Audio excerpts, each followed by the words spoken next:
Olá, você que me segue no Rodrigo Silva Arqueologia. Estamos mais uma vez juntos aqui para o nosso bate-papo sobre Bíblia, teologia, religião.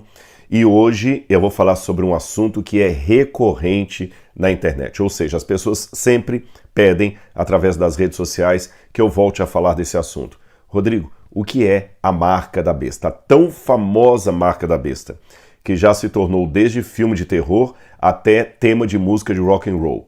O que significa essa marca? Eu já ouvi várias opiniões. Há pessoas que dizem que a marca da besta será um chip implantado subcutâneo na mão e na testa, então devemos fugir disso aí. Outros dizem que a marca da besta será um chip novamente do tamanho de um grão de arroz, que a gente nem vai perceber que vai tê-la, porque nós vamos trazê-la para dentro do corpo através de um alimento, então cuidado com o que você come.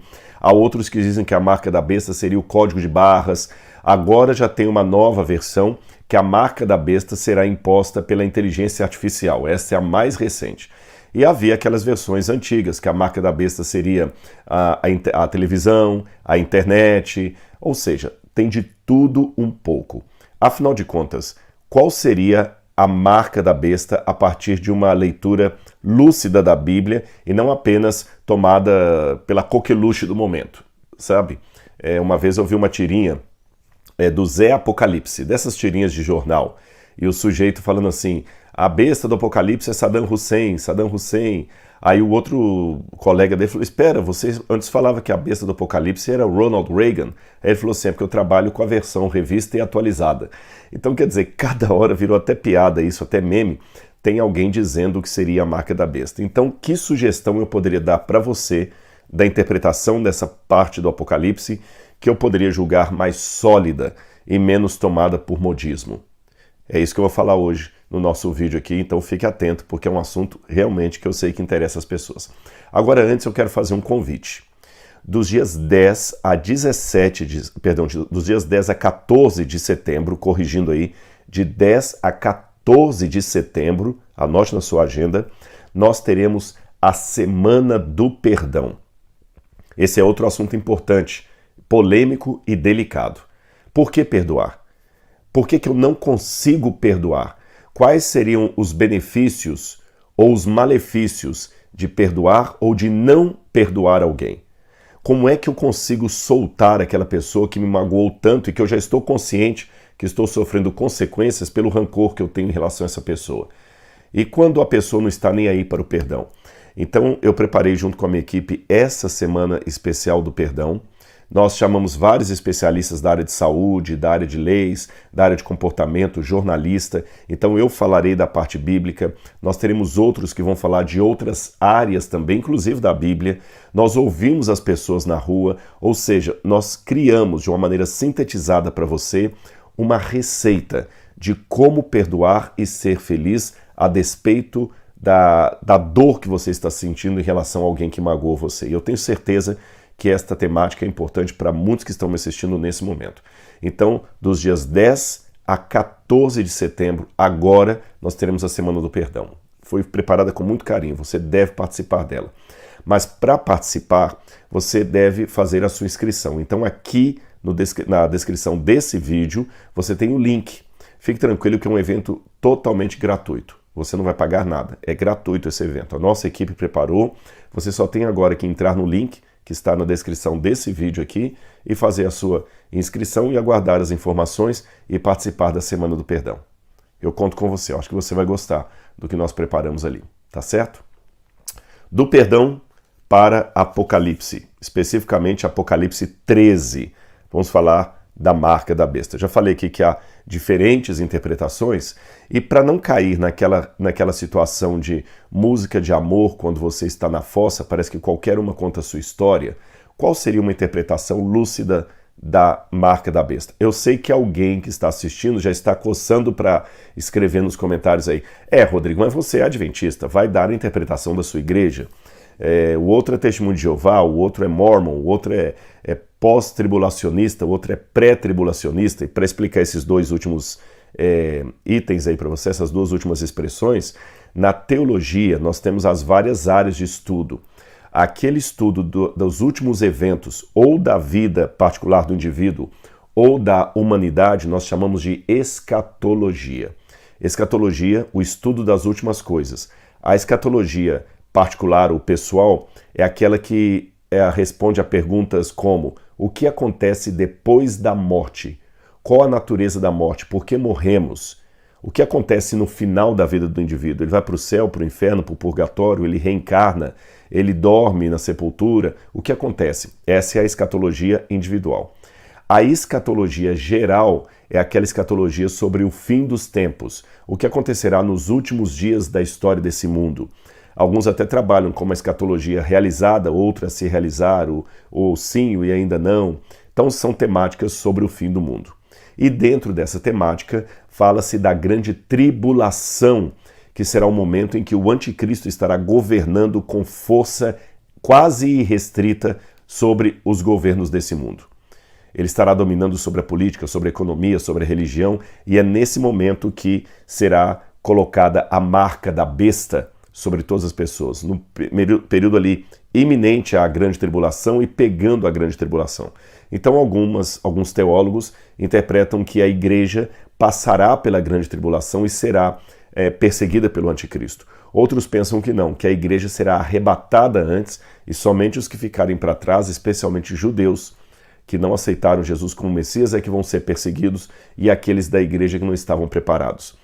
E há aqueles que até negam a tribulação. Bom, então, como eu falei, há várias linhas, por isso que eu citei os pré-tribulacionistas ou pós-tribulacionistas. E essas correntes teológicas que eu citei aqui foi apenas para admitir que realmente há várias interpretações, e você pode colocar: Rodrigo, você vai apresentar o ponto de vista de um adventista. Então, para tentar ser o mais isento possível das atuais interpretações, eu vou deixar de lado Ellen White, Martinho Lutero, João Calvino, João Wycliffe, Santo Agostinho de Hipona, para representar os católicos. Eu deixarei de lado todos os comentaristas modernos e vou procurar ler o texto bíblico, à luz do texto bíblico, e usando como ferramenta algo que você já deve ter me visto falar na internet ou usar na aplicação da Bíblia: a arqueologia. E por que a arqueologia? Porque, para mim, a arqueologia não tem só o papel de confirmar, consubstanciar historicamente aquilo que a Bíblia diz do ponto de vista histórico. A arqueologia também ajuda muito a colocar a Bíblia dentro de um contexto histórico. Isso é muito importante, pessoal. Muito importante. Se, por exemplo, eu disser para vocês, vou dar um exemplo aqui.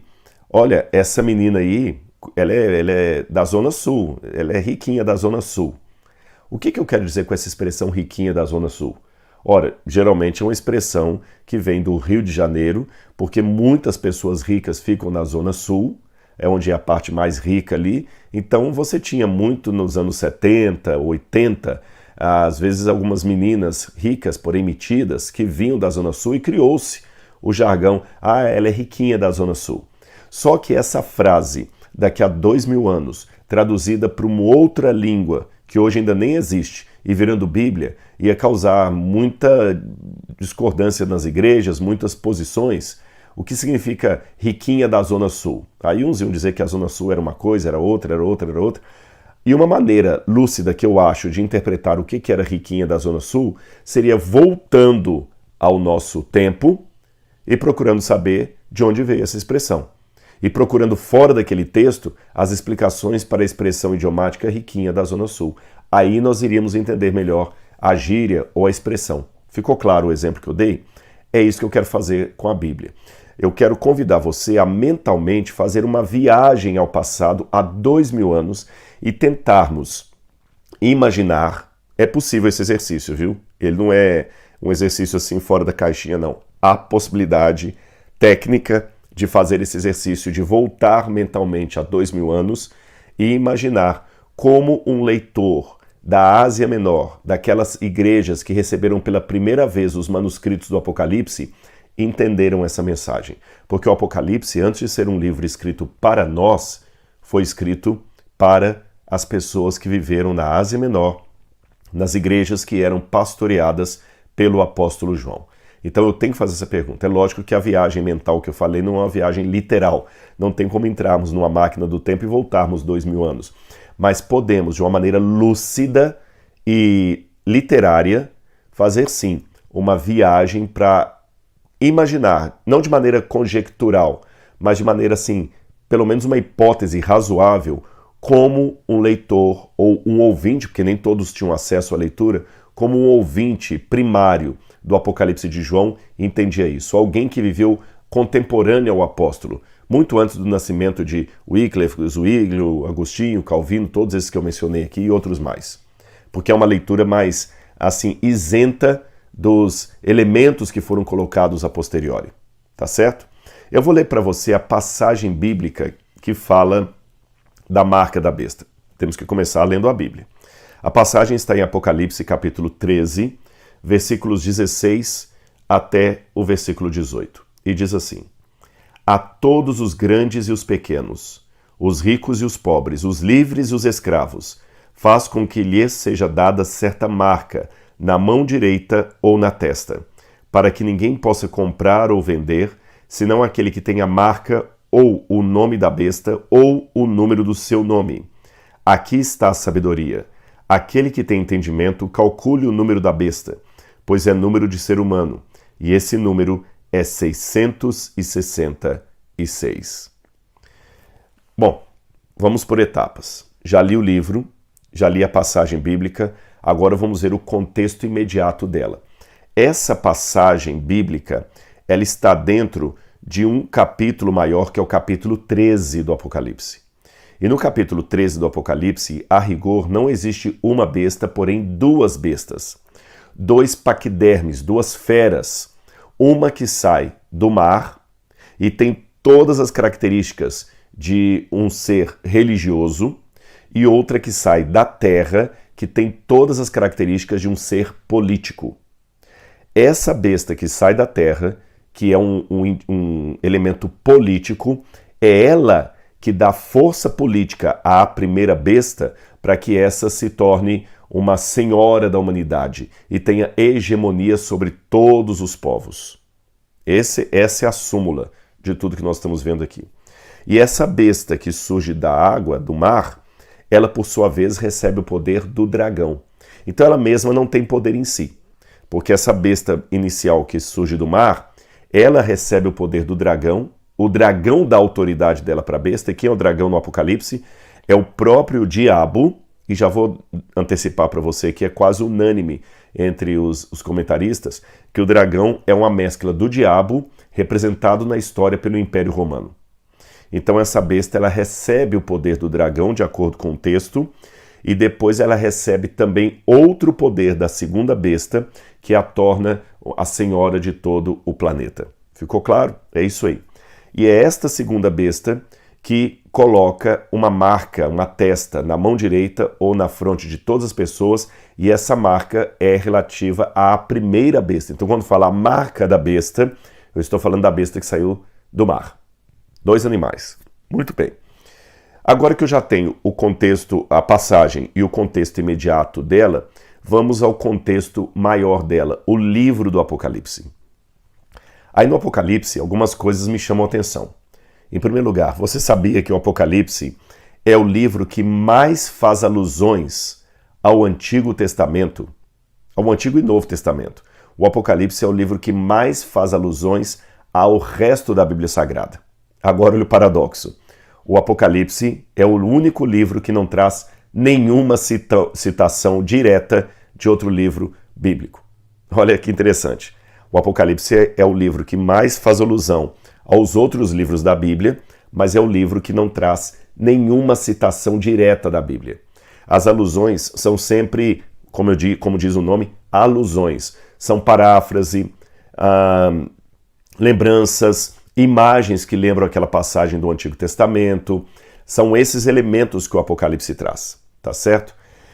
E outra coisa, a segunda coisa que me chama a atenção no Apocalipse é que ele sempre mostra Satanás realizando uma contrafação a Deus, um plano paralelo ao de Deus. Satanás é o maior imitador de Deus no Apocalipse, mas deixe-me explicar a imitação que o diabo faz de Deus. Não é uma imitação de Deus como Jesus falou, Sejam perfeitos como perfeito é o Pai de vocês que está no céu. Não é imitação, como Paulo falou o seguinte, sejam meus imitadores como eu sou imitador de Cristo. Não. Essa imitação que o diabo faz de Deus e do Cordeiro, do Messias, é uma imitação barata, é uma paródia, é uma imitação similar àquela bolsa falsificada que está na 25 de março sendo vendida lá na banca e que traz a marca lá Gucci, Louis Vuitton. Ela tem toda a aparência da bolsa original que é vendida lá nos Estados Unidos ou na Europa. Ela tem toda a aparência. Só que ela não é verdadeira. A imitação da bolsa cara não visa imitar a qualidade da bolsa cara. Visa baratear aquela imitação ali para enganar as pessoas comprando uma bolsa falsa que passa por uma verdadeira. Então, quando o especialista vai olhar de longe, parecem as mesmas bolsas, tanto a da Champs-Élysées, em Paris, quanto da 25 de março, em São Paulo. Só que quando ele vai analisar, a costura não é a mesma, os detalhes não são exatamente os mesmos, a qualidade do material não é a mesma, ela é inferior em qualidade, em resistência, numa série de coisas.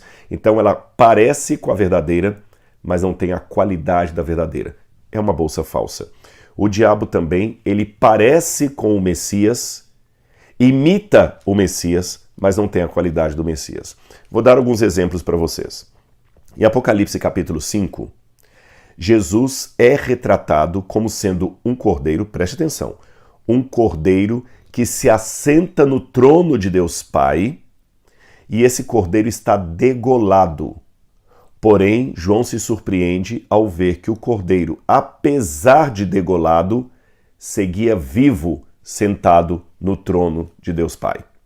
Quando você vai para o Apocalipse 13, a primeira besta tem uma das cabeças golpeada de morte, ou seja, aquela cabeça estava degolada. Porém, à semelhança do cordeiro do capítulo 5, essa besta segue viva, apesar de degolada.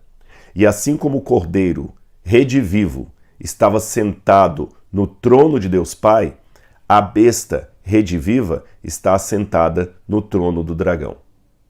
Muita semelhança, não é? No Apocalipse capítulo 14, Deus envia 3 anjos com 3 mensagens angélicas para proclamar a todos os países, a todos os povos, nações e línguas, a chegada do juízo de Deus, a queda da besta e a advertência de Deus com relação àqueles que recebem a marca da besta. Quando você vai para o Apocalipse capítulo 16, na Batalha do Armagedon, você vê 3 espíritos imundos que são enviados a toda a terra para juntá-los para a batalha do dia do Deus Todo-Poderoso. 3 anjos celestiais com advertência, 3 espíritos imundos. Quando você vai em Apocalipse capítulo 7, você vê 144 mil pessoas recebendo na testa o selo de Deus e do Cordeiro. Eles recebem na testa o selo de Deus e do Cordeiro. No Apocalipse capítulo 13, a porção que eu li, você tem a besta colocando na testa da humanidade uma marca também. Então você tem o selo do Cordeiro na testa, você tem a marca da besta na testa. Você viu como ele vai fazendo sempre uma paródia de Deus? E a imitação que o diabo faz de Deus no Apocalipse não restringe apenas ao Apocalipse, mas também a outras porções da Bíblia Sagrada. Você lembrando aquilo que eu falei, que o Apocalipse é o livro que mais faz alusões a outros livros da Bíblia Sagrada. Até aqui nós já temos alguns elementos interessantes. E eu posso fazer a afirmação: a marca da besta é uma falsificação do selo de Deus.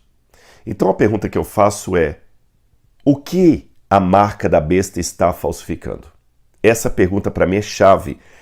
Em termos hermenêuticos de interpretação bíblica, é importantíssimo eu saber o que a marca da besta está falsificando para eu identificá-la. Senão eu vou cair aí num achismo tremendo.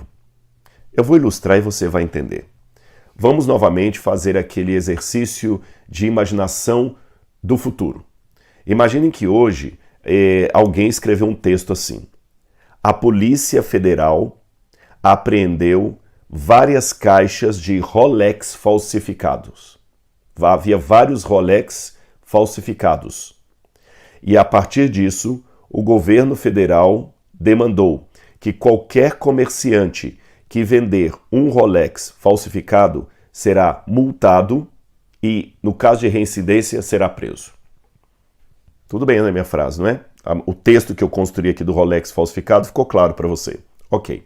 Agora imagine que daqui a 2000 anos, é um exercício de futurologia, daqui a 2000 anos esse texto seja traduzido em forma de Bíblia para uma outra cultura. Aí as pessoas vão tentar falar assim, o que era o Rolex falsificado? Aí alguns vão falar, o Rolex falsificado deve ser um computador. O outro vai falar, não, o Rolex falsificado deve ser um perfume. O outro vai dizer, o Rolex falsificado deve ser uma cama, um móvel. O outro vai dizer, não, o Rolex falsificado deve ser um cigarro falsificado. O outro vai dizer, o Rolex falsificado deve ser um carimbo. Há várias opiniões sobre o que é um Rolex falsificado. Agora, se eu tiver, através de um exercício arqueológico, a condição de voltar contextualmente ao século XXI, eu descobrirei que Rolex é marca de relógio. Relógio. Se o Rolex é marca de relógio, então eu já tenho alguma eliminação aqui. Rolex não é computador, não existe computadores Rolex. Rolex não é cigarro, não existe cigarro da marca Rolex. Rolex não é móvel, não é cama, mesa, banho, também não é. O Rolex é única e exclusivamente uma marca de relógio. Então, se eu tenho Rolex falso, só pode ser relógio falso, não pode ser computador falso. Concorda comigo? Este mesmo exercício eu vou aplicar à marca da besta. Se a marca da besta é a falsificação de algo que Deus deu, então eu tenho que descobrir qual é esse algo que Deus deu, aí eu saberei o que é a marca da besta. E qual que é esse algo que Deus deu? Vamos ao Antigo Testamento. E para responder isso, eu vou mostrar para você esse objeto aqui, ó.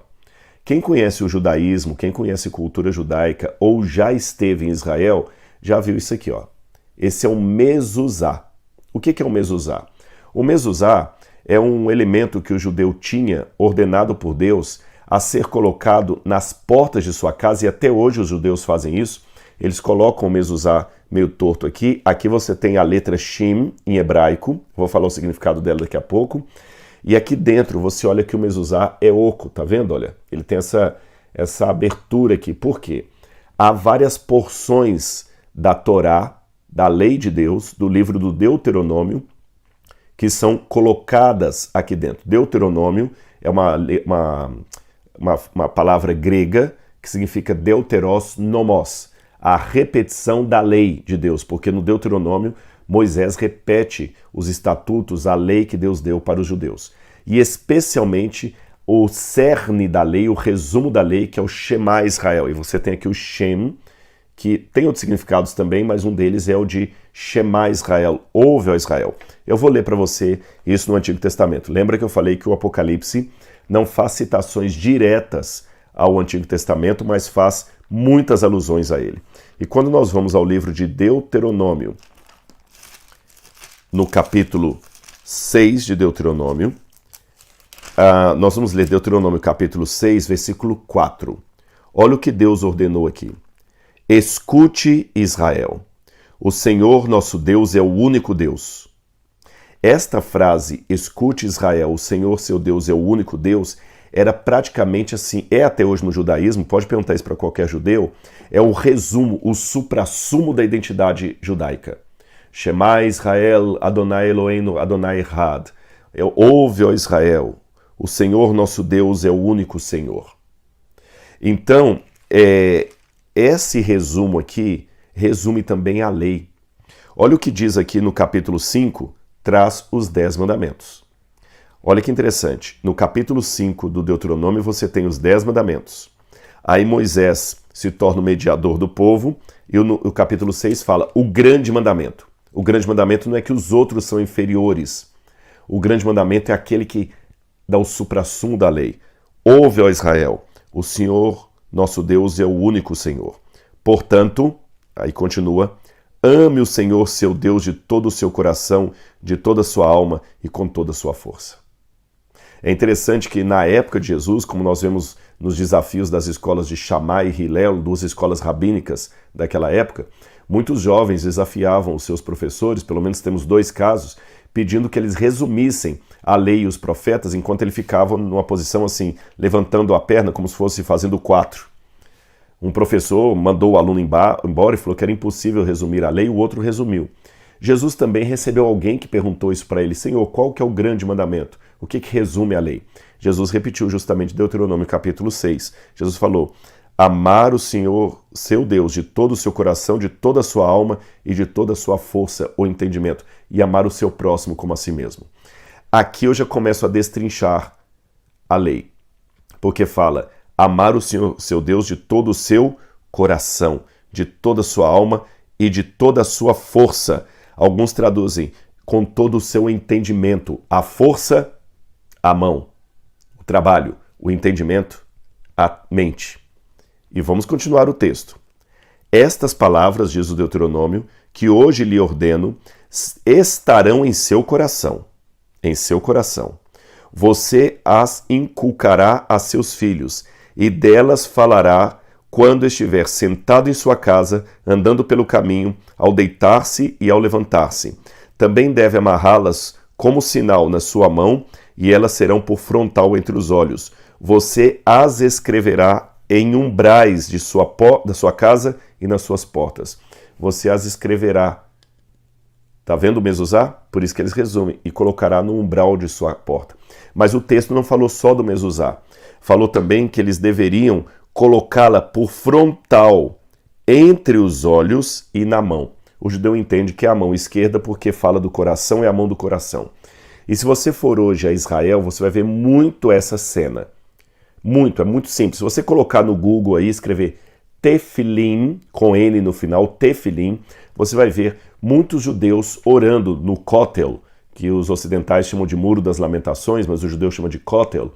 O judeu orando no Kotel, o judeu religioso, com uma tira de couro preta aqui no braço, e uma caixinha que ele coloca aqui, e a tira amarra aqui na mão, e aqui uma outra caixinha entre os olhos, preta, e com um shim na frente, o mesmo shim aqui também na frente da caixinha. Essa caixinha é chamada em hebraico de tefilim, e em grego de filactério. Esse tefilim ou filactério é o resumo da lei. O mesmo resumo da lei que eles colocam na mezuzá, eles colocam também nessa caixinha e eles ficam orando ali. Baruch haba Adonai Eloheinu melech, que assim começa quase todas as orações judaicas. Baruch haba Adonai Eloheinu melech, bendito seja o Senhor.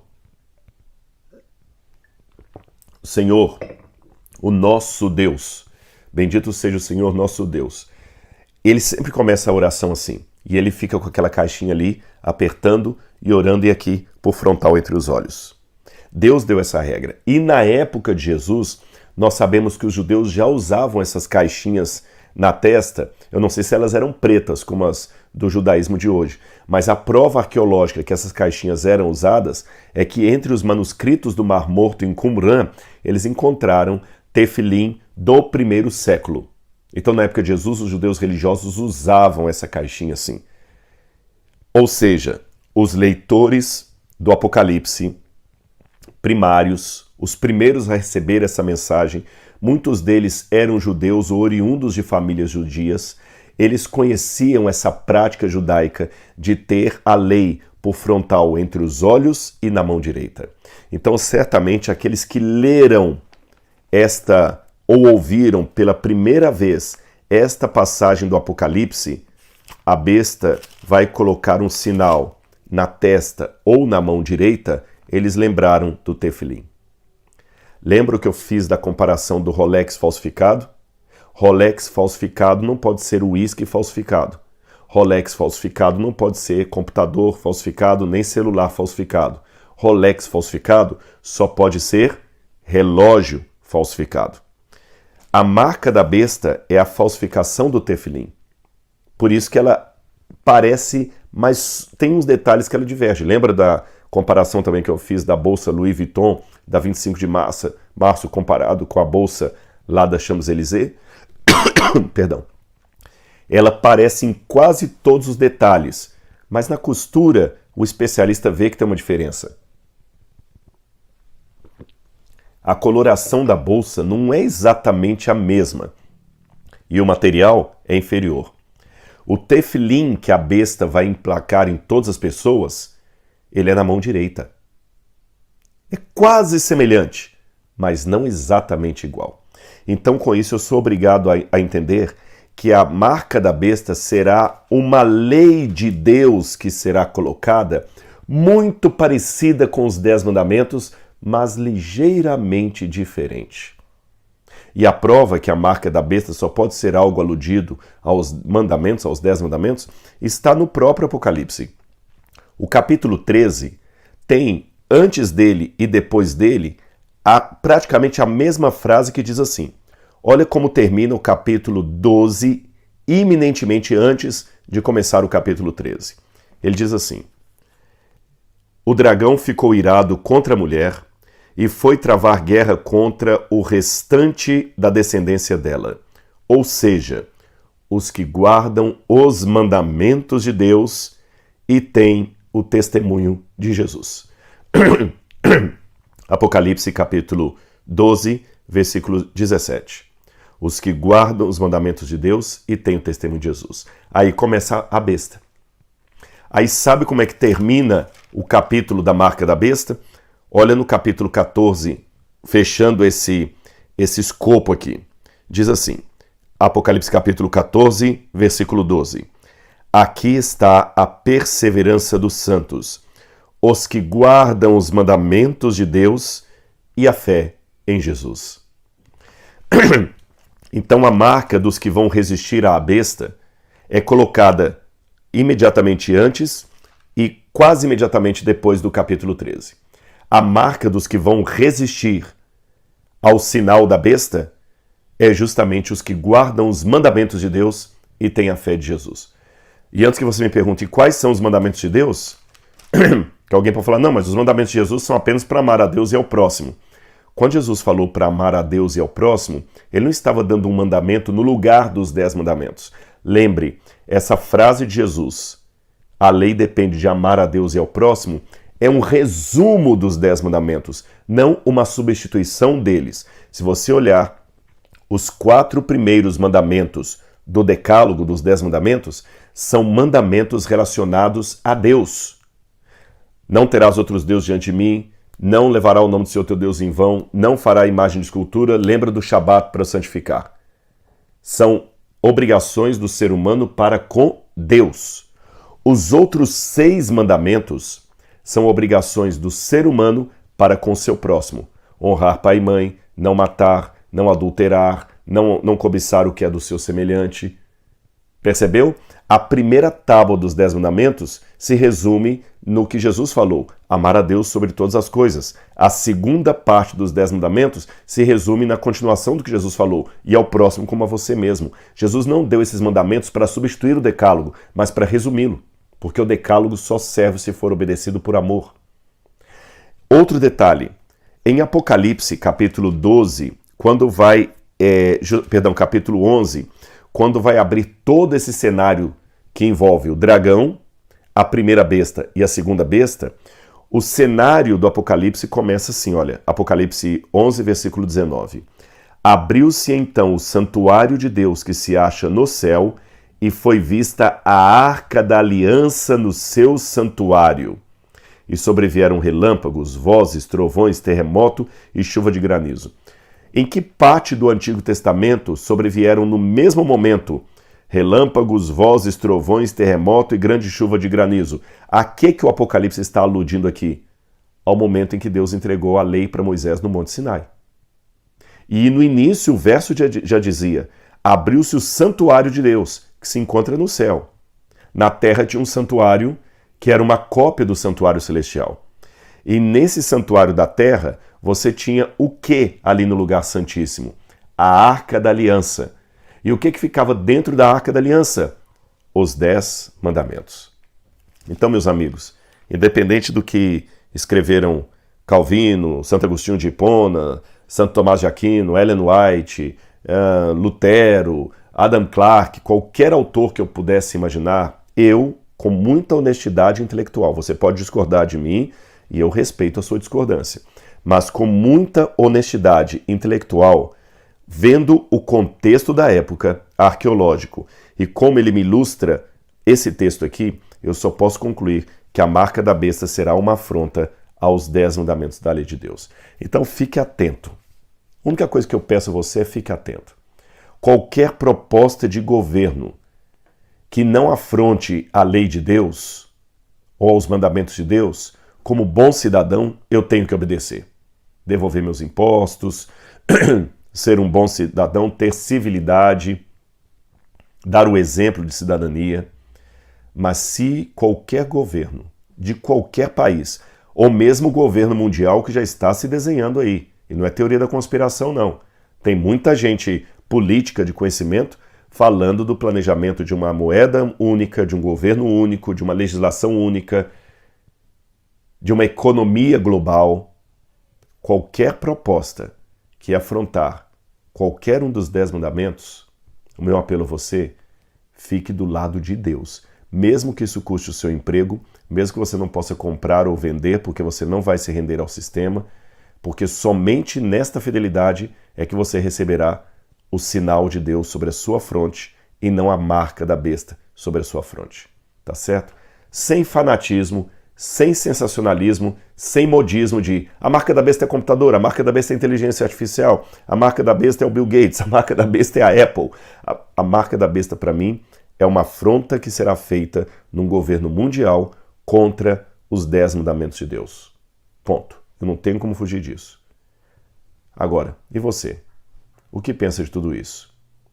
Não sei a sua opinião. Gostaria até de vê-la aqui nos comentários, desde que seja dada com muito respeito, é claro.